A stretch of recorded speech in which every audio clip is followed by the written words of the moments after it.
এবার মনে প্রশ্ন জাগতে পারে যে আসলে আমি টেন্স চিনব কি করে। তো চলো টেন্স চেনার উপায়টা লিখি। সাধারণত রাইট ভার্বের ক্ষেত্রে তোমার দুইটা টেন্স থেকেই পরীক্ষায় প্রশ্ন থাকবে, হয়তো প্রেজেন্ট টেন্স নয়তো পাস্ট টেন্স। তো তুমি দেখো প্রেজেন্ট টেন্স যে আসলো এইটা বুঝবা কি করে। তুমি সম্পূর্ণ প্যাসেজটা পড়বা। কি সম্পূর্ণ প্যাসেজে যদি তুমি দেখো কখনো এম থাকে, ইজ থাকে, আর থাকে, এস থাকে, ইএস থাকে, আইএস থাকে, অথবা বেস থাকে, অথবা হ্যাভ থাকে, হ্যাজ থাকে, অথবা ক্যান থাকে, যে কোনো জায়গায় যদি থাকে এগুলো, তাহলে মনে রাখবা এই প্যাসেজের টেন্সটা হবে কি প্রেজেন্ট টেন্স, এবং এর উত্তরগুলো কিসে করবা, এর উত্তরগুলো প্রেজেন্ট টেন্সে করবা, প্রেজেন্ট টেন্সে হবে। খেয়াল করছো? আচ্ছা, এটা পাস্ট টেন্স আমি বুঝবো কি করে? পাস্ট টেন্স বোঝার নিয়মটা একই রকম, সম্পূর্ণ প্যাসেজ দেখতে হবে। যদি তুমি সম্পূর্ণ প্যাসেজ দেখে পাস্ট টেন্সের কিওয়ার্ড খুঁজে পাও তাহলে সেটা পাস্ট টেন্সে হবে এবং উত্তরগুলো পাস্ট টেন্সে করতে হবে। যদি তুমি প্রেজেন্ট টেন্সের কিওয়ার্ড খুঁজে পাও, প্রেজেন্ট টেন্সের কিওয়ার্ড বলতে আমি am is are, S ES IS, base, have S, can কে বুঝাইতেছি, ঠিক আছে? তো চলো দেখি পাস্ট টেন্সের ক্ষেত্রে কিরকম হবে।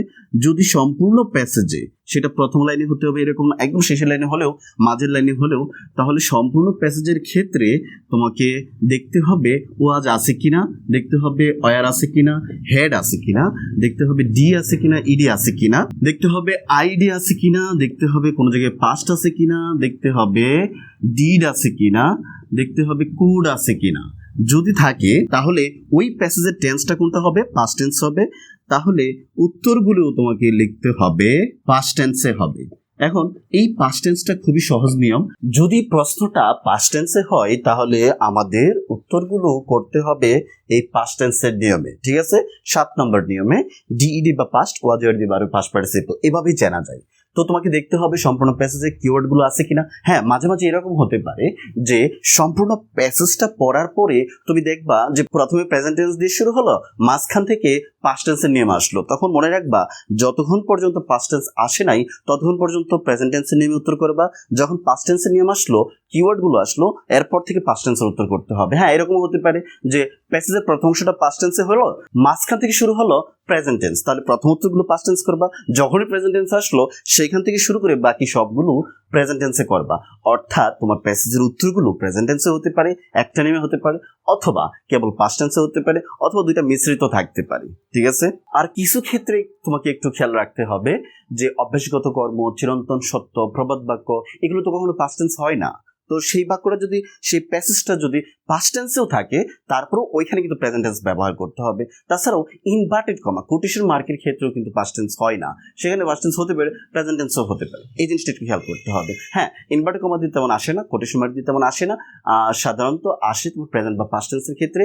তখন তোমাকে কেবল একটা জিনিস খেয়াল রাখতে হবে, এটা কি চিরন্তন সত্য, এটা কি অভ্যাসগত কর্ম, তাহলেই তোমার সেখানে প্রেজেন্ট টেন্স ব্যবহার করতে হবে প্যাসেজটা পাস্ট টেন্সে হলেও। আশা করি শিক্ষার্থীরা বুঝতে পারছো। আমার মনে হয় এই বিষয়ে কিছু এক্সাম্পল দিলে তুমি সহজে বুঝতে পারবা এটা আসলে কোন ধরনের টেন্স। তুমি একটু খেয়াল করো, ধরো আমি লিখলাম হি ইজ প্লেইং, এখানে কিন্তু ইজ রয়েছে, যেহেতু ইজ আছে তাহলে উত্তর কি হবে? প্রেজেন্ট টেন্সে হবে এটা। আর এখানে যেহেতু এস আছে তাহলে এটা কি হবে? এটা প্রেজেন্ট টেন্সে হবে। খুবই সহজ বিষয়। আচ্ছা, যদি এখানে ইজ না থেকে ওয়াজ থাকতো, এস না থেকে ইডি থাকতো, তাহলে কিন্তু এটা পাস্ট টেন্স হতো, কারণ ওয়াজ থাকলে এটাকে পাস্ট টেন্স হয়। অর্থাৎ এরকম বাক্য থাকলে সকল উত্তরগুলো পাস্ট টেন্সে করবা, আর ইডি থাকলেও সকল উত্তরগুলো পাস্ট টেন্সে করবা। সহজ বিষয়, এগুলো যে কেউ বুঝতে পারে, কিন্তু আমার নিয়মগুলো একটু মনে রাখতে হবে, একটু খেয়াল করতে হবে। উত্তর করার সময় তোমাকে আমার নিয়মটা বলতেই হবে, অনুসরণ করতেই হবে। তোমাকে দুইবার বলতে হবে। হ্যাঁ, ইজ আছে, তাহলে ইজ হলে কি হয়? ইজ হলে দুইটা উত্তর হয়, আইএনজি হয়, ভার্বের পাস্ট পার্টিসিপল হয়, সেটা তোমাকে মনে মনে বলতেই হবে, তাহলে তোমার উত্তর হবে। প্রশ্ন যদি না করতে পারো তাহলে উত্তর তুমি পাইবা কি করে?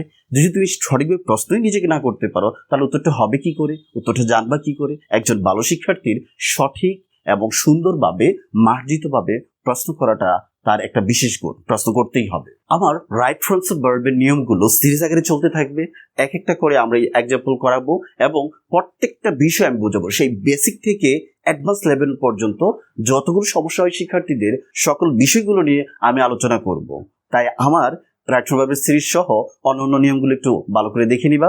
আমার এই সম্পূর্ণ সিরিজটা দেখলে তোমাদের আর রাইট ফর্ম ভার্ব করতে কোনো অসুবিধা হবে না। গত ভিডিওতে অর্থাৎ গত সিরিজে কিন্তু আমরা ন্যারেশন বা রিপোর্টেড স্পিচ নিয়ে আলোচনা করেছি। তোমরাও ইচ্ছা করলে সেখানে সেটা দেখে নিতে পারো, এবং সেখানেও কিন্তু আমি বেসিক থেকে অ্যাডভান্স লেভেল পর্যন্ত আলোচনা করেছি। আল্লাহ হাফেজ।